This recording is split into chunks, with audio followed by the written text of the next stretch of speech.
This ESPN podcast is brought to you by Geico. 15 minutes could save you 15% or more on car insurance. Visit geico.com.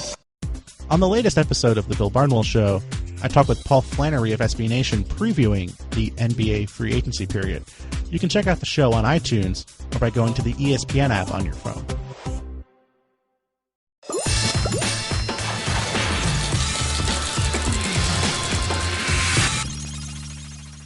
Miami Heat center and the Players Tribune contributor Hassan Whiteside has played for 8 teams since college, and he didn't want to make it 9. And then also Miami gave him $98 million. That was also a reason. Now, we're still unclear what this might mean for D. Wade, but he did tweet congrats to Whiteside, and he asked for $5. All right? Now, I think they all got enough money. I think everybody's got enough money right now in the NBA.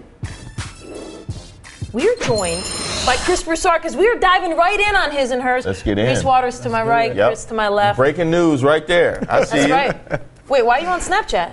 No, I don't have Snapchat. Oh, all right. I really get out of here. He deleted Snapchat because you got caught on Gabrielle Union. No, I do not. I'm not even going to tell you what I told the last person that asked me why I don't have Snapchat because, people might take offense. Okay. All right, so news is coming at us so fast. It's almost like this Whiteside stuff is old news, and now we're hearing that legitimate NBA executives believe that Dwayne Wade isn't just kidding around about testing the free agency market. Do you think that Whiteside re-upping with Miami has influence over what Wade might do?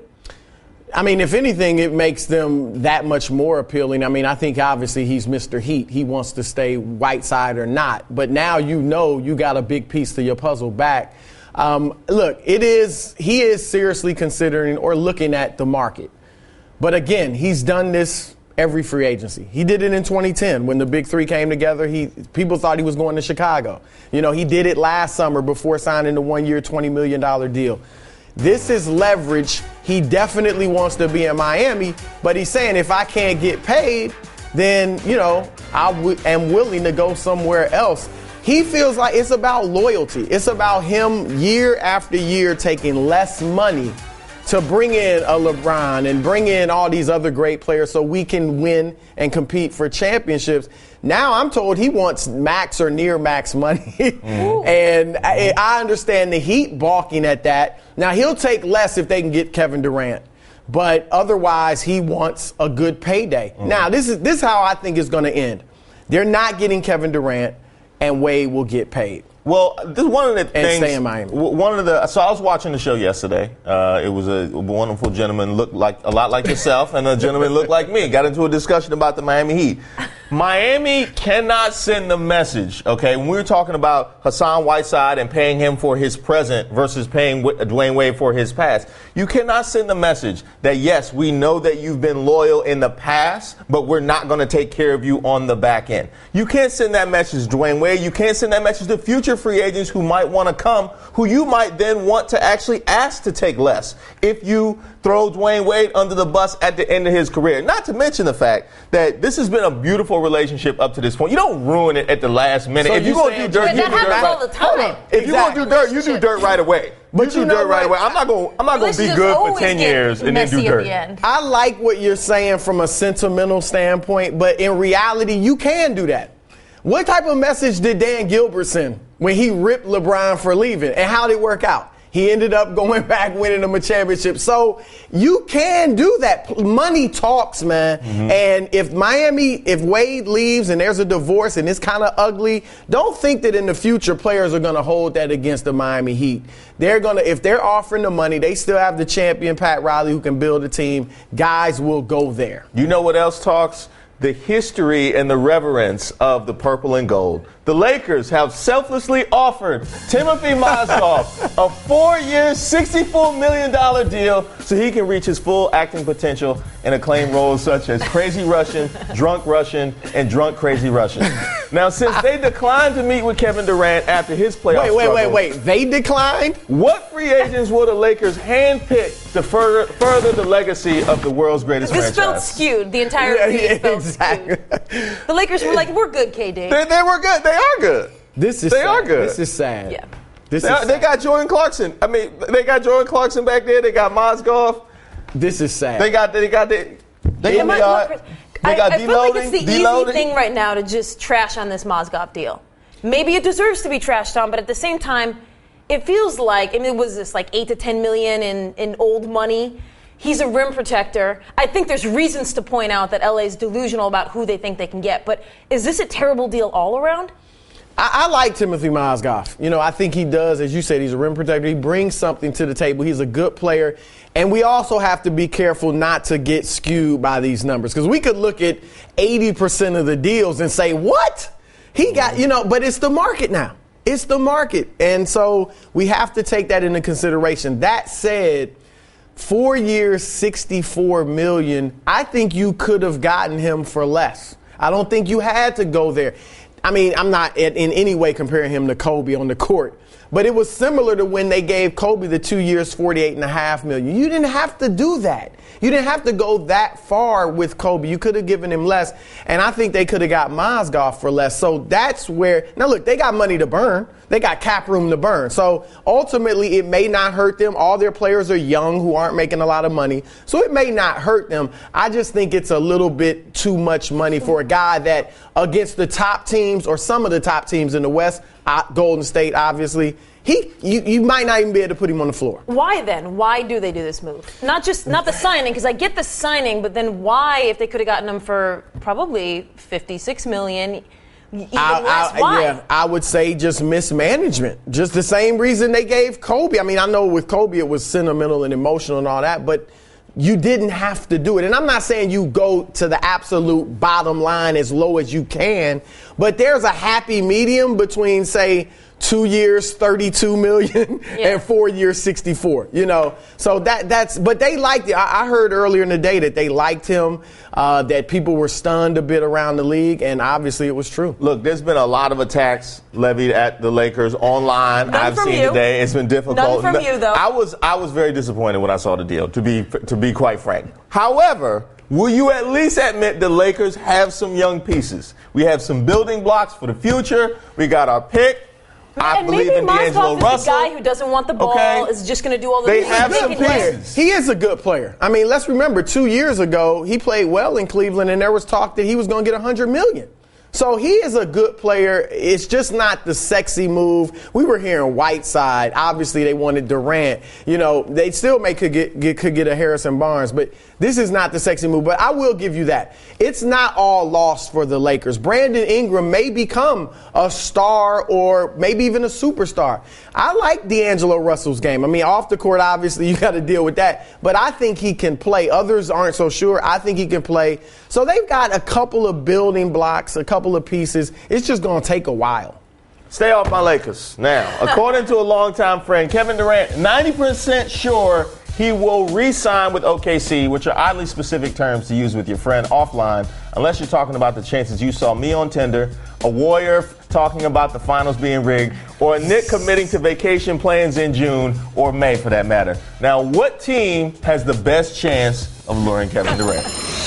You mean away from Oklahoma City? Yes. Well, yes. Golden State. I've been saying that for a while now, and pretty much everybody around the league is saying that, other than the few that are meeting with him and hoping for the best. But do you believe that 90%, though? Do you think it's that much? I think it's speculation. OKC? And in fairness, it was written like speculation. It was written like, someone close to KD said, 90%, and he's expected to return. So it wasn't written as a fact of he's going back to OKC, as some people have taken it. I do think they have the best shot. The meeting from people I've talked to yesterday went well. KD, reiterated to them, or at least they picked it up, how much he feels a part of that community in Oklahoma City, how much he really loves it there. He was hanging out in L.A. earlier this week with Victor Oladipo and Russell Westbrook. He also met with Nick Collison. So unless he was saying tearful goodbyes, and they were at a club, I believe, with Westbrook and Oladipo, so I don't think it was tearful goodbyes. But I think it was a club, maybe not. But they hung out, and so a lot of signs are pointing to that. But at the same time, Kevin Durant is not the ego monger, who's just gotta let me be wooed. Let me have these teams come out here and just, let me boost my ego. So I think he's listening. He's meeting with Golden State right now as we speak. And they're gonna have their whole contingent, Steph, Clay, Draymond, another player that I think is Andre Iguodala, who Durant has a good relationship with. And they're going to just try to sell him. We need you, big guy. You know, you're going to come have fun with us. So I'm not going to write off Golden State. But at the end of the day, I think you have to at least feel like Oklahoma City. There needs to be some new rules to this. You can't be meeting in the Hamptons if the Knicks don't get a meeting. You can't be meeting in L.A. at a club if the Lakers don't get a meeting. That the Clippers. Team. That's disrespectful, man. That's like you don't meet at your old girl's crib and meet new prospects. It's like when you're a college recruit. You got to give the hometown team. You meet in Oklahoma City. You go to Oklahoma City. They didn't meet in Times Square. Now that would be disrespectful. If you met in Times Square or right there, you know, the Battery or somewhere right in the Knicks' backyard. But the Hamptons is that's like a whole nother state, it might as well. But that's a long way from New York City. Yeah, fair enough. But I'm telling you, get the Lakers a meeting if you go in L.A. Who you, Lakers, Wizards? Who are it? Don't matter. They're both weak. They never. All right. I was worried that the Knicks, my Knicks, were going to be going after Dwight Howard. What exactly is Dwight Howard worth? The range is wildly different depending on who you're talking to. But, you know, all that really matters is self-worth, Reese. You know that? And we know that Dwight Howard has tagged his worth at $24 million a year. Chris, is any team going to agree with Dwight's own feeling of self-worth? I think he will get at least $24 million a year. I actually think if that's where they're starting, I think that's low. Now, depending on the deal. $24 million over 4 years, I think a team might look at that and say, you know what, okay. But a lot of teams would rather have him for 2 years or maybe one or 2 years, and then you'll give him bigger money. Because there are a lot of teams out there that have to spend $40, $50 million just to get to the floor. That's one reason the Lakers may have given Manziel that money, because they have to spend $50 to $60 million to get up to the $85 million floor. So with Dwight, I still believe this guy can help a team. I believe he mentally is probably in as good a state of mind as he has been in a few years.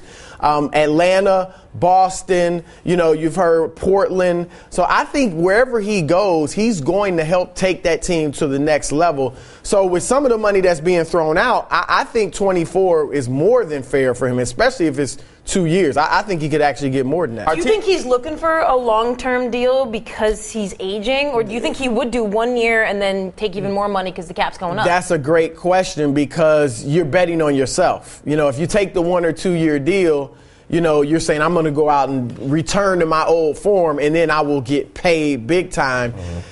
I would think he might look at the 1 or 2 year deal. Now, I'm not sure. Obviously, security is great, but that cap is about to go up again next summer. But, you know, there's something to be – if he can get 4 years max, maybe he takes that. Are teams honestly expecting Dwight Howard to revert back to his old form for that amount of money, or are you paying for what you saw in Houston? Not the old form, but more than what you saw last season in Houston. I still think he can give you 16 and 12.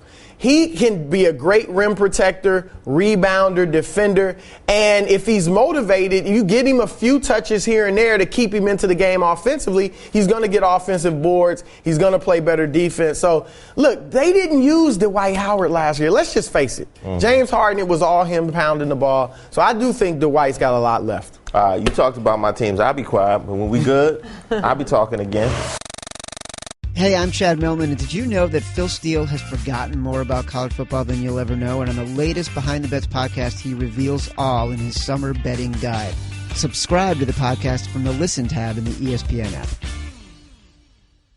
All right, here's a confession for you. I hated the Derrick Rose trade at first, but then, like watching a really bad space movie, I decided to stop being cynical and just enjoy it. Now here's what that delusional excitement sounds like. Rose returns to 2010 form. Joakim Noah does all the little things that allow Kristaps Porzingis to evolve to 2020 form. And Carmelo Anthony and the Knicks, and maybe even we're hearing Eric Gordon, they make Madison Square Garden hot again. Obligatory John Starks reference, basically for the first time since they traded him to the Golden State Warriors. That sounded crazier than the plot of Meteor Man. That's what that sounded like. No. I'm going to ignore you. I'm going to go to Chris here. Okay, all right. Look, am I delusional? Well, it depends on how you describe hot. Oh, they're going to say delusional. I do think there is great intrigue with this team. And let's face it, it's a business. One GM told me recently, he said, you either want great basketball or great theater. Mm-hmm. And the Knicks have theater now. I want to go see Derrick Rose. I want to see if he can, as you said, he can't return to 2010 form. Right. But can he get close? Can he become like perennial all-star caliber again? You know, even if he can't, even if he gives you what he did last year, he's a huge upgrade over what you had last year. Obviously, you got Melo. Porzingis, we all want to watch him develop and grow. Joe Kim, look, is he going to be able to sustain 4 years? I mean, 2 years ago, the people in the organization in Chicago were saying he's not the same. That's why our defense has dropped a little. He can't move like he used to. That said, I love Joe Kim Noah. You love the spirit he brings, the energy he brings. He's an intelligent player. He can pass the basketball. Again, 4 years, I probably would have wanted fewer, but I still can't kill this move. I think this makes them relevant, especially if they get Eric. Now, Eric Gordon, ironically, is another guy that can't stay on the court. Plays like 40 games a year, but that's the problem. If these guys can stay healthy, then I think they can maybe make the playoffs. Advocate for the college schedule. Get you a good 30, 32 games, and you in there.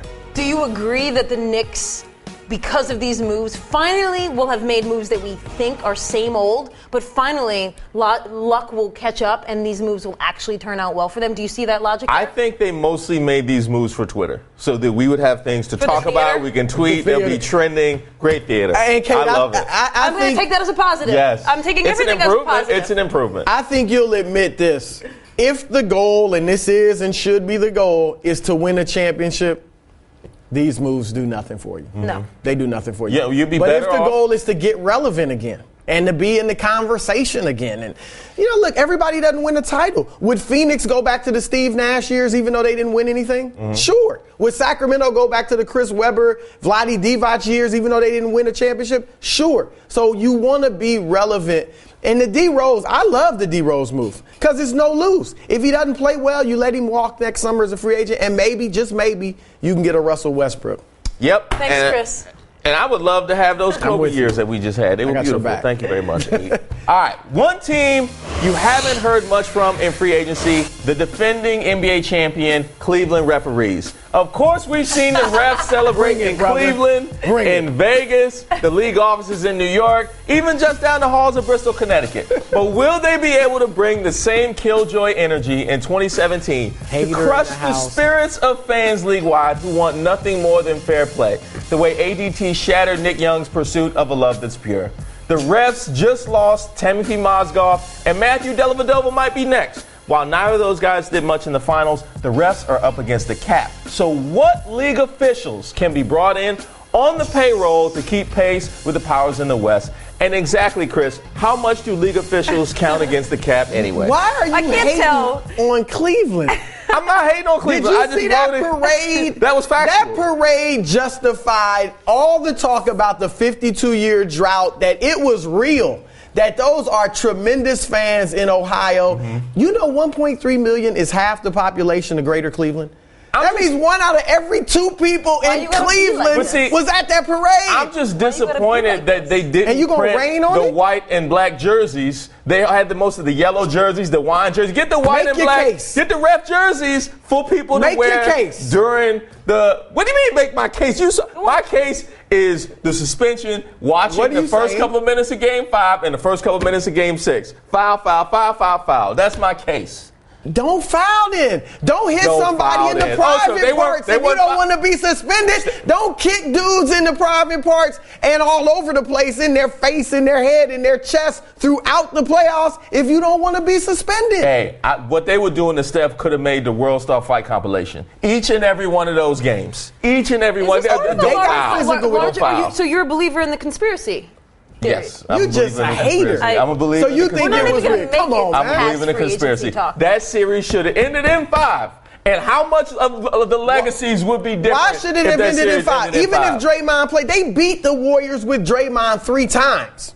All right? It's not like every time he was on the court, the Warriors won. I give you one. They beat him 3 times with him on the floor. What 3 times? About Game 7? No, what about Game 6? No, that's the alternate universe. The series ended in 5. That's the alternate universe. The series ended in 5. They beat him once with Draymond. That was Game 3. They ran into a buzzsaw. That was okay. That was I'm okay. speaking facts, as the young kids say, facts. Okay. What are your chances of Cleveland winning Game 5 with Draymond? As long as I got LeBron James and Kyrie Irving, I'm after taking the way they my looked chances. in Game 4. After the way they looked they in Game had 4, Chris. 5-6 minute lull in Game 4 that cost them that game. They beat the Warriors 4 out of the last 5 games. I'm not talking about that. I'm not talking about that. And even take away Game 5, they beat them 3 out of 4 games. You can't take that away from him. LeBron was a man possessed. Oh, he became a man possessed when he knew that everything was working in his favor. Was not Draymond there in Game 6? You know what was not Draymond there in Game 6? Was not Draymond there in Game 7? You remember when Mario get the star, and all of a sudden you just going through willy-nilly, you don't care about Mario the Rochelle get the star, stuff. I don't even know what you're talking about. Like, I'm invincible now. I'm crazy. I'm a man possessed. Because I can do whatever I want now. That's why. What's up with the Cavs in free agency? Yeah, let's go. Yes. The Cavs, look, they're enjoying their time. LeBron's out with his boys on the yacht and all that stuff. They're not working. Now, they're concerned that some of their lesser players, the J.R. Smiths, the Matthew Dellavedovas of the world, who they think, they may end up losing him. They're gonna. You see the money that's being thrown out there. Those guys could be up for big paydays that the Cavs can't match. But obviously, they're saying they're going to bring their core back. And they think they'll be much improved with the confidence, with T. Lue, his confidence, a year, more time in his system. So, and they're not worried about the East. And they may be able to make a move, later in the summer or during the season where if they need to, they can bolster their team. You think Love stays? Yeah, I do. I mean, I'm just going to take everybody, in the Cavs organization at their word. And I wouldn't be mad if they made a trade for me. I think you do listen. You don't necessarily shop him, but you listen. And if you can get a great deal for him, you do it. But I'm not going to be mad at him for bringing him back because, again, you play ball. 16-10 for a definitive third option is pretty good, right? Mm-hmm. Now, there's no third option in the league. You didn't bring back Kiki Vandeweghe. This is what you do when your teams are horrible. Is this what it does when your teams are horrible? The Lakers, the Wizards. No, I am an independent observer. That's not even my team. I'm an independent observer. Was LeBron not a beast?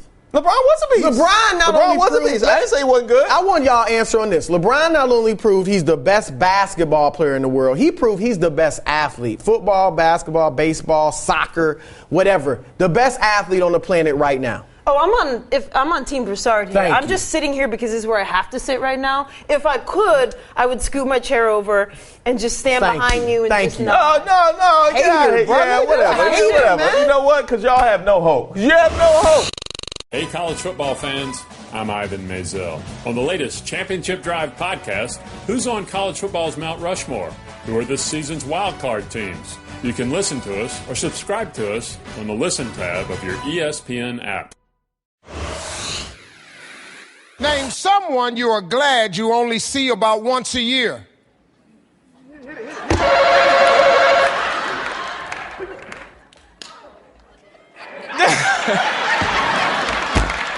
Oh, man.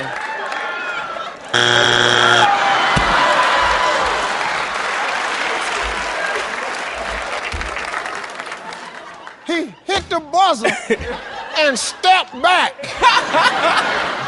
Gave it some thought, came back, and still ain't say nothing. But Brandon told him, hit it, so he hit it. Man, who's glad somebody you only see once a year? Who are you glad about? Mariah Carey. Although, honestly, every time I see Steve Harvey, all I can think about is Kings of Comedy. Oh, absolutely. His suits have gotten bigger and baggier, and the designs have gotten much more intricate. The jokes are the same, though. The jokes are actually... Well, he's cornered a market where he can just talk about what happened in a segmented way, and then it's hilarious. All right, happy Canada Day.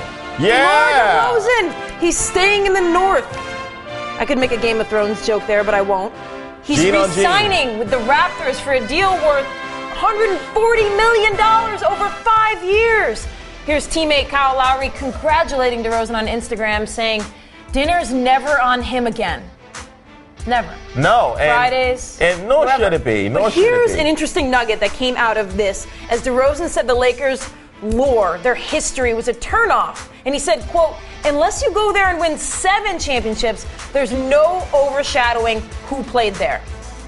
Is that a good point? It's a good point if that's your mentality, but see, this is where my two teams are perfect together. If you want to go someplace with a garbage, decrepit history, bombed out and depleted, you go to the Wizards. If you want to go someplace with a great history where you can be part of that lore, you go to the Lakers. It's the perfect duality. Now, where do the Raptors fit in all of that? The Raptors are somewhere in the middle, which makes this a mediocre choice. If you want to go somewhere and make history, you go to Washington and win 40 games. Life is about managing expectations, Wow. all right? Linsanity is back in New York, but this time it's in my hood, Brooklyn. Nice. Jeremy Lin signed a 3-year, $36 million deal with the Nets. Excited for Brooklyn sanity? Well, how much does this level of gentrification increase my rent in Brooklyn? That's my question. I can teach him all of the good coffee shops to go to, which will be by all of the gentrification. We're talking like Grumpy's. You know this hood, right? Grumpy's? You're not allowed to have a computer at Grumpy's, by the way. Grumpy's? This is what Jeremy Lin is walking into. A coffee shop that does not allow you to have a computer. Is Grumpy's where all the old locals hang out and complain about? No, it's where all the young frozen cool yogurt kids shops? like me hang out, Reese. Celtics guard Isaiah Thomas wants to be a part of the team's sales pitch to KD tomorrow in the Hamptons, saying he's going to show up in all KD apparel. This is in an effort to appeal to Kevin Durant. I can see what he's going after there, but showing up in the Hamptons in KD apparel will get you arrested. I don't think that's a good call. I think I stopped paying attention after it said showing up in the Hamptons, as if this is some kind of sacrifice. Right. I will wear anything to the Hamptons if I'm going to the Hamptons. Yeah. Whatever you tell me to wear, I'll be there. Well, when I show up in the Hamptons, I pretty much have to wear a 3-piece suit or I'm arrested. That's how that works. Isaiah Thomas's most recent follow on Twitter is Al Horford. Meanwhile, Horford, he's causing a stir on Twitter because he followed Kevin Durant last night, which my major question is, why wasn't he following Kevin Durant already? Well, then also, does it mean something? Message to Twitter, you need to take care of this. I do not want people looking at who I follow, okay? I need to be able to keep that situation secret, okay? Me and Kurt Rambis need to have a certain level of privacy in who we follow on social media. You know, I'm with you, Kurt. Why do people get notified when I'm following them, but you don't when you unfollow them? It's got to be a two-way street I there. totally understand You that. got to go all in or none. Have you ever had that one person that you get the notification like 3 or 4 times? Like, why they keep unfollowing me? That happens all the time. Yeah. This is Portugal here, advancing to the Euro semifinals, beating Poland on PKs. Portugal becomes the first team since group stage began in 1980 to reach the semifinals without actually winning a game in 90 minutes. That's so soccer. That is so soccer. You got Ronaldo, and you haven't won a game in all of Euro, and yet you're in the semis. And today you're playing, not today, but you're going to play the winner of Wales and Belgium. Go Belgium. Love Belgium. Love their ambassador, Vincent Kompany. I'm rooting for Gareth Belgium. Bale. Go Wales. No, let's not go Wales. Let's not go Wales. I take issue with Wales. We're going Wales. And Go I take Wales. issue with Wales. Johnny Manziel is in Cabo, about to go sober, starting today. But as of yesterday, the NFL suspended the QB for 4 games this coming season for violating the league's drug policy. This even though Manziel isn't even on an NFL roster. Oh. Not even on a roster and suspended. That's painful. All right, Jeff Saturday joining us. Tell me, do you think that this suspension in any way could be a wake-up call for Manziel? No. I mean, you see what this guy is doing, and he's out of control. And the thing is everybody has tried to help him. It's not like this guy hasn't been reached out to from his parents, the team, whatever it be, former players or other players. It sounds like the NFL, well, you heard what Troy Vincent said. So he has every opportunity to get right, and he just has not been able to. And you hate this situation, and it's sad because you know it's going to be a rock-bottom situation. Either he's going to run out of money, which means he'll run out of friends, or something more tragic will happen, and you just pray to God that he doesn't lose his life over something like this, and that ultimately he can get his life back together. And don't even worry about the football portion at this point. Now, what do you think the motivation was for the league to suspend a guy who's not on a roster? He's announced that he's starting his sobriety today. Why not let him get a couple days in his sobriety before you level a suspension? Well, I think from their perspective, they have to, right? He hasn't claimed he's going to retire. So if you're still available as a free agent, somebody can pick you up. They don't want a team to go sign you, not knowing that you're going to get 4 games. And listen, his domestic violence, he's going to get probably 6 more tacked it'll be on. tacked on, right? Yeah, at the end of this thing. So whoever has any interest in Johnny Manziel, if there is anybody who has interest in Johnny Manziel, this is a long-term project. This is not something that you're gonna get to. This is going to be something he's wearing street clothes for a long time, even if you do want to pick him up. Now, considering that at this point he's a guy who's not on an NFL roster, therefore he's no longer technically an NFL player, as a former player and as a member of that union, do you feel like there's still an obligation for NFL players and for the NFLPA to work with him, to reach out to him? Okay. Absolutely, yeah, no, beyond a shadow of a doubt. Do whatever you can do, and that's all, like you said, a reach out. There's nothing you can do. You can't force this young man. I mean, you heard his father say, look, he's got more money than most people have. He's making his own decisions, but I completely think, and I know our union and the PA will reach out to him and continue to try to help him. No one wants this thing to turn tragic, and it's already a degree of tragedy, but it's just football. And so from my perspective, you get over that part. But from a lifestyle perspective, that's the concerning part. I mean, this kid is a young kid, got so much life ahead of him. You just hope he doesn't take that thing and go the wrong way. So I do fully agree. The PA has a responsibility. The NFL has a responsibility of at least reaching out. Now, you can't make him do anything, but at least to keep that thing so that if he does want help, they're there to help him. And it's ironic, one of the teams that was linked to having interest in Johnny Manziel, the Cowboys, have their own issues with substance abuse. Shocker! Well, imagine that. Cowboys linebacker Rolando McClain suspended for the first 10 games of the season for violating the NFL policy and program for substances of abuse. He's the third Cowboys starter on defense who's going to miss time, joining last year's sack leader DeMarcus Lawrence and Randy Gregory, who were both suspended for the first 4 games. Now, are we finally at the point where Jerry Jones needs to forget about the heyday of the 90s in the White House and actually change the way he evaluates players? Is the White House real? No, I'm just kidding. I'm just kidding. Here's a situation.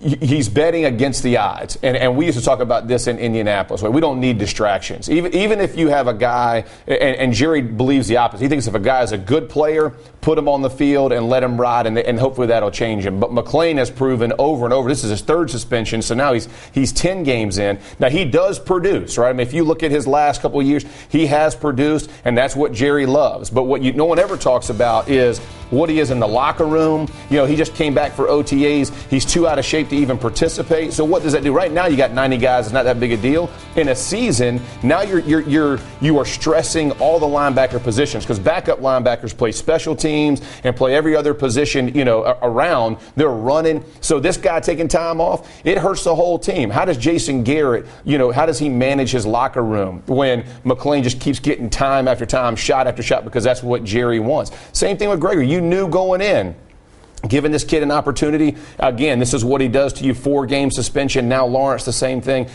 At some point, he's going to have to grab it. The offense is the strength of this football team. You're already struggling from a defense. You're a mid-range team, right? You're a top 15, which is good enough to win, especially in that division. But for goodness sakes, man, you got to get people on the field so that it doesn't stress your entire team out. And Jason Garrett does not want his team always dealing with distractions about substance of abuse or guys missing games or being suspended. So I'm sure his level of frustration is high, but, Jerry runs that world. Yeah. Now, as a guy in a clubhouse when maybe you were on a team where someone did make a signing like this, just a little bit riskier, where there could be potential for distraction, is that a concern in the locker room even before something like this happens, that you're introducing that dynamic? Yeah, absolutely. I mean, the one thing you always are concerned with is the culture of your locker room. So in Indianapolis, we had a very straightforward locker room. We said what it was. There wasn't a lot of rah-rah. Guy was either playing good or wasn't playing good. We policed ourselves for the most part. Tony Dungy didn't need to do it. Jim Irsay didn't need to do it. And there's always some exceptions, but for the majority, that's how it was. But when you bring guys in, you have to understand how they're going to affect all the other guys. If you have a young football team or a young at a certain position group, and this guy comes in and he's your 1st-round pick or your 2nd-round pick, he already has credibility because everybody on the team knows he's going to be there. So now all the voice that he is in your locker room, it affects those young guys, right? Well, if he can do it, I can do it. I can give you a great example with Edgerrin James. His first year in the league was my first year in the league. And I remember walking in and watching, the third-round guys, fourth-round guys, fifth-round guys, trying to act like Edge. And I just remember thinking to myself, you're going to walk yourself out of the league because Edge has the benefit of the doubt. And by the way, he is a baller, right? Like, there's always a sense of grace if you can flat-out play. That's why McClain has had so many opportunities, right? Is because, and Gregory will probably have the same thing because you're playing, so you're going to get more opportunities. If you're not that guy, the first mistake, you're gone. And it doesn't seem fair, but that's the reality of our game. Yeah. Well, I mean, if you're looking around at that division, I mean, you're looking at the Cowboys having their issues right now with suspensions. You're looking at the Eagles, the coaching situation and the quarterback situation, complete disarray. You're looking at the Giants, their star player, Odell Beckham, doesn't know whether he wants to be famous or not. He's speaking to the rookies, trying to keep him off of his back. He's all over the blogs.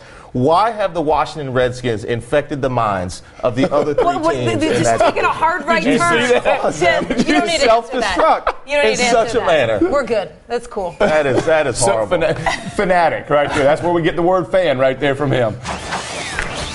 All right, it's time for the Doing Too Much countdown, and we start with Serbian tennis player Viktor Troicki. I don't know if you saw this, Reese. Did you see this?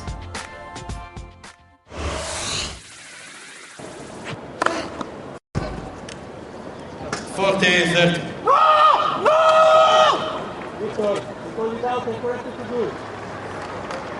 No way! Look at it! Come on, please, look at it! Once! Once! Look at it!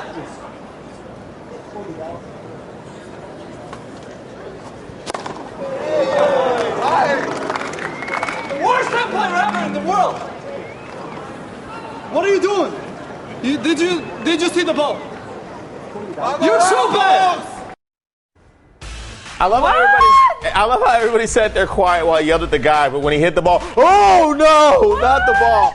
This goes with famous meltdowns like John McEnroe, Lloyd McClendon, Britney Spears, Odell Beckham, Don Zimmer, and Chris Broussard on this very program. Or you earlier on this show. Yeah, it was Twitter Chris. was like, what was that about? Although somebody called me a terrible bum, which I fully support. Not a bum, that was but funny. a terrible bum. A terrible bum. That was great. Major League Baseball released a statement supporting a congressional effort to keep minor league salaries down, calling it a seasonal apprenticeship, not a career.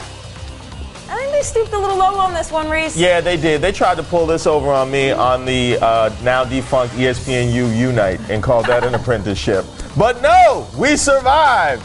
Yes, I don't know what it is about trying to keep your labor force, at least your lower level labor force, broke. But Not the even NCAA, and now you have minor league baseball. People Come on. just want their free athlete labor. What is it about that? I will play for free, and I'm terrible. If that's what you want, if you want to keep wages low. We do play for free when we play at the playground. That is quite true. This Mariners fan may want to consider bringing a mitt to the ballpark after not one, but two failed attempts at catching home run balls in just 3 innings. Where was his glove? Why is he not wearing a glove? His glove was at home. However, his dignity wasn't at home. His dignity was right there in the ballpark. And that is a small price to pay, sir. You did what you needed to do. You know, a grown man has no business having a glove unless he has a child with him. That's the other thing that you could have done to make that work. You did the right thing, sir. I applaud you. And if I were the Mariners, it's with his umbrella, a small price to pay, missing a home run ball or getting wet. That's okay. Hey, to not have to carry that. We wouldn't have talked about you if you caught it. All right, Jim Harbaugh gave Drake a nice shout out for his skit on SNL. After receiving a little backlash from Twitter haters, Coach then tweeted his top 5 favorite Drake songs to prove his fandom. Coach, trying to get a little street cred. I'm not even going to let you talk here. I just want to let people know that before the show, you were listening to Michael McDonald, and you spent 10 minutes trying to convince me that he's amazing. That's what happened before this show started. One of the most underrated artists of our time. Michael McDonald, the Doobie Brothers, Hall & Oates, James Ingram. What is it about the soft rock genre that doesn't get its support?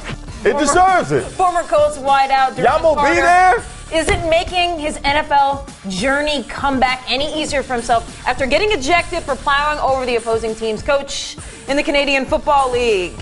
I keep forgetting. Does this Come make on, him the I Beckham keep of the forgetting. CFL? That doesn't do it for you? I keep forgetting. Huh? No, I still want to talk about Michael McDonald. Please continue to tell the people about how he's underrated and you were just baffled that he wasn't on my top 5 list of artists. You've never had a good date that wouldn't have been better with Michael McDonald as a bed underneath. And by the way, every touchdown pass, you should have to walk past the opposing sidelines. Nice job, Deron Carter. You have no street cred left. What are you talking about? Did you have any street cred? Michael McDonald is all the street cred I need. Let's go listen the ladies to Michael know what I'm McDonald talking about.